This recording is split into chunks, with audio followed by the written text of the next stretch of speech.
A quick update to my LED projects, especially my barn project. This is the first 50 watt fixture I bought, and I was generally happy with it.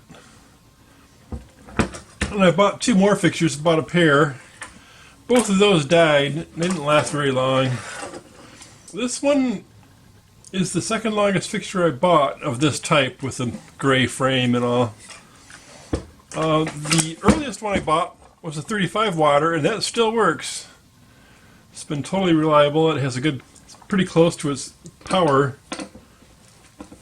If you look at my old videos if you want to see all that information.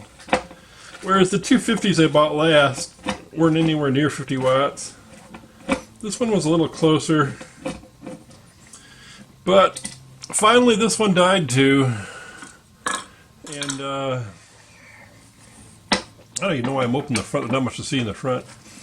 The difference is this one died with a big turn on the power and it made a noise. It actually made it like a pop, I thought.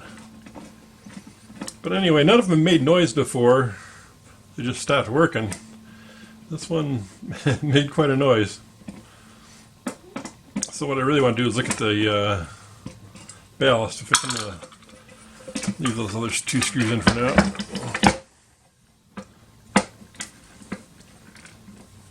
So I've got a pile of these now because they've all died. I had that 100 watt fixture died. I got two more of these 50 watt fixtures that have died.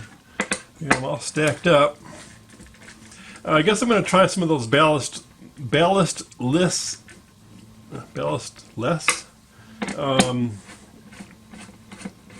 chips where they've got the conversion right on the chip. The drawback to those, they flash more typically. But that should be okay for the barn. Won't be as flashy as the old fluorescent lights were. The main reason I got rid of those fluorescents is because they were just flashy. They make a hum too, and flash and flicker, and they don't do well in the winter.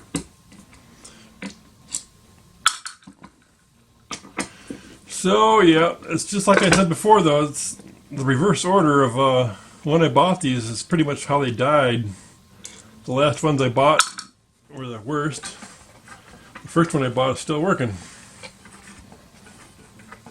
Let's see what's in here. I actually grounded this one. This was a higher quality unit. Most of them didn't bother to ground like this one did.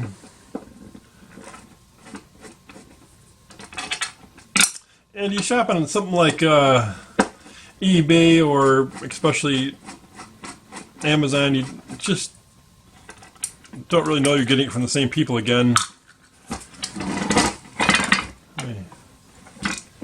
Learning more and more that that's more and more important. To find a good manufacturer, you should stick with it. The last light I added in the barn was that, what they call it? It had a funny name.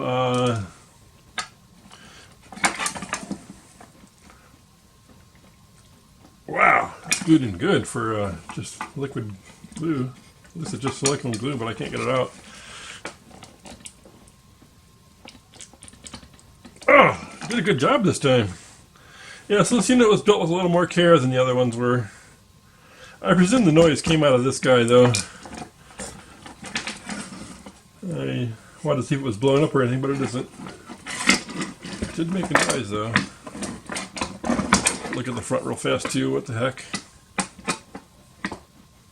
So I've ordered some of those chips. They're bigger though, I don't know if these reflectors are going to work with them or not. I may have to alter the reflector to use those other chips. I tried buying ballast and chips and it just never works out. The ballast I get are always crap.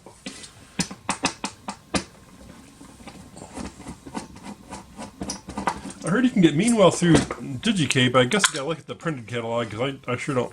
I can never search for anything in that thing like that. I've never found them, in other words.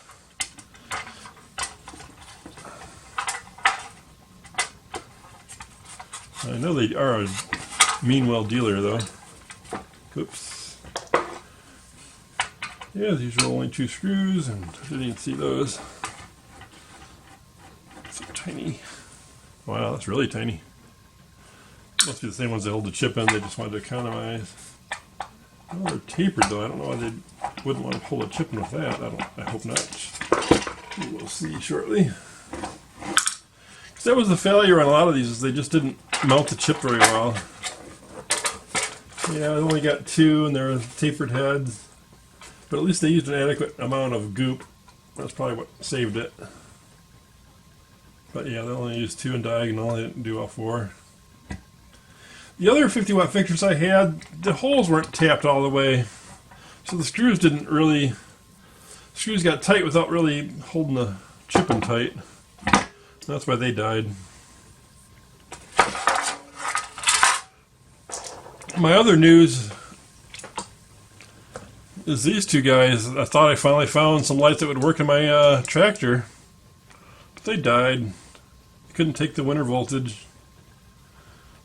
The voltage goes up in the winter with those regulators in a lot of cars, and still have my whole re-regulator story for that thing. I'm probably going to have to go back to that. I want to use LEDs. And what I really should do is just make a smaller re-regulator only for the LEDs. Well, it also burns out that solenoid. So I'll probably be revisiting that as well. And these were the good ones too, not the fake ones. Oh well. LED blues. Well, not much to tell you here, but I just wanted to give you a quick show and quick update.